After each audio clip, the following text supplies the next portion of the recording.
Well, we have been staying in suite 11068 on the Norwegian Jewel. It's a club level room. And after 7 nights in this room, I'm very ready to go sleep somewhere else. This is, for me, perhaps the most uncomfortable cruise ship suite we've ever been in. The mattresses are really, really firm. It is a terrible mattress. My sleep has been just awful. And there's a few other issues we've had with the room, but it's not all negative. So we're going to balance this out. Let's start with the stuff we like. What do you like about this room? Well, the balcony is huge. We had a lot of space out there. It was beautiful. This balcony is massive. I can't touch the walls while touching the bar. It could easily hold 4 or 6 people. It's a great size balcony. It's got some other neat features. It's got this really cool door thing outside the room where you can flip a little lever. Do not disturb. Do not disturb. Come Clean the room. It's great. It's a really nice way to let the room steward know what's going on. I know other places have this, and I know you can just hang the do not disturb, but this is a really nice way because you see it, and then when you come back, you know if he's been here before you've even opened the door. Right. Yeah. Really good system. Norwegian, good job on that. Yep. There are plugs by the bed, which is nice. We've been in some ships that don't give you any electrical by your bed. To be clear, though, it's just a USB-A. Right. There is no 3-prong or US or European style outlets by the bed. In fact, this is one of my annoyances about the room. Yeah. I don't mean the plugs by the bed. Plugs by the bed are great. My complaint is that this is it. This is all you get for power. You do get a USB, you get a US, and you get a European style, but they are nowhere near the bed.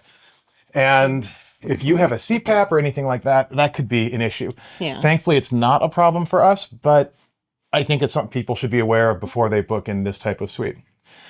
Another positive I have about it is this is a really nicely decorated suite. Yeah, it's very, I think, recent because it seems very modern. Yeah, I think the 2025 retrofit, they probably came through and updated it. It's got nice art on the walls. It's got some good mirror space. Mm-hmm. It's all mirror. It's all mirror. Yeah, let's take a look at this. It's we got a mirror here.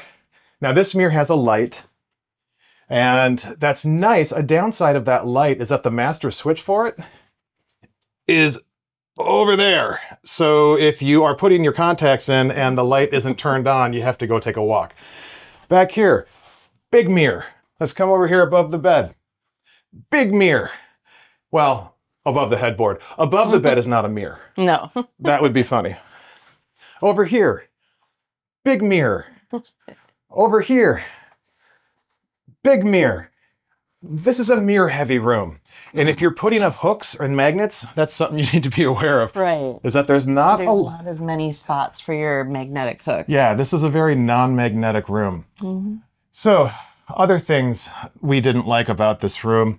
There's almost no storage. Almost no storage. Usually you get shelves and you get a few drawers, but this one... Yeah, you get the closet, which is on the side of the bed. Now, here you can see there's room to put a hamper. It's kind of wasted space if you don't have one. Over here, you get 2 shelves. I guess 3 if you count the bottom, but it's not a lot of storage. The only drawers are over here in the desk. And one of these drawers is not really that useful because when you open it, we find our next frustration. This is where they keep the hairdryer. I have fully extended the length you can pull it, but the mirror is over here.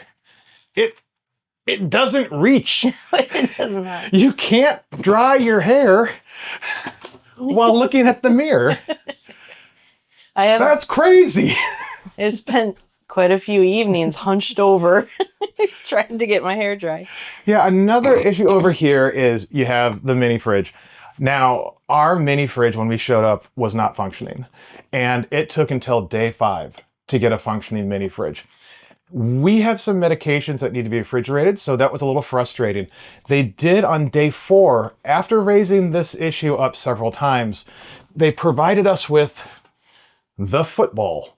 It is a little medication cooler. That was very nice. It was nice of them to provide it. We are glad they finally did. It was very frustrating for this to take 4 days.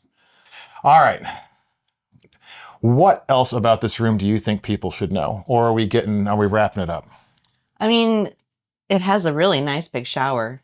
Yeah. It does. Bathroom. Let's go check out the bathroom. Yeah, the bathroom is pretty nice. It's got a massive shower. Let's step right in. This shower is, I mean, it's for one, but you could easily host a small party in there. You have the obligatory cruise ship toilet, and you have an odd sink. Now, the sink I find odd because when you turn it on, the water only drains from one side. So at the end of the evening, if you pour a glass of wine in there, it never rinses out. Not a lot of storage in the closet. And because the sink is so big, you don't get any counter. Yeah, that's another, I guess they went for aesthetics instead of usefulness.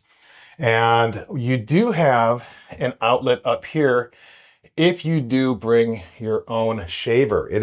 You can see on the indicator, it is meant for shaving, and it does not have a third prong. So you won't be able to plug a hairdryer into it.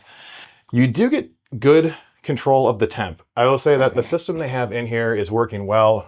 We had it turned up a little bit for heat because it is cool right now. It's an April cruise. Other than that, the room's fine. Yeah. But it's so uncomfortable. I didn't want to spend a lot of time in the room anyway. So. Yeah, well, but I wanted to spend 8 hours in the room each day sleeping. And I know I'm harping on this a bit, but it is a bizarrely hard bed. Well, and you can hear the neighbors really easily too. Yeah, that's been an issue as well. It's a casino ship. We don't gamble. I mean, we have nothing against it. We just suck at it. Yeah, we shouldn't. We should not gamble. And, they're coming back in at 3, 4 in the morning, and them having conversations on the patio, very, very loud in our room. The sound carries. Every time they flush their toilet, we hear it, which means we know every time we flush ours, someone's hearing it. Neighbors are probably hearing it too. Noise really transfers through these rooms. What's surprising, though, is we're directly under the Lido deck. Perfectly silent. Don't hear that at all. Yeah? Yeah, there's no above noise. We're right next to the elevator. No noise from the elevators. So that's really this room. I think it's got some issues. I think Norwegian has a few things that they could improve next time they do a retrofit. I'm not saying go put new mattresses in 1 year after they've installed them, but there are a few things I would like to see changed. Well, we're back home, and we've had a couple days to rest, and I'm a little less grumpy. In fact, we've decided to give both Norwegian and Philadelphia another try. Yeah, absolutely. We've booked a cruise in fall of 2027 on the Norwegian Pearl out of Philadelphia, and we're hoping that maybe seeing the cruise port finished will be a better experience, and we'll just really enjoy trying Norwegian another time. And we're going back to Bermuda as well. Yeah, kind of excited about that. Super excited about that. If you want to see if NCL redeems itself, hit subscribe. We will follow up on this story, plus we have a lot more reviews to come. Bye. Bye.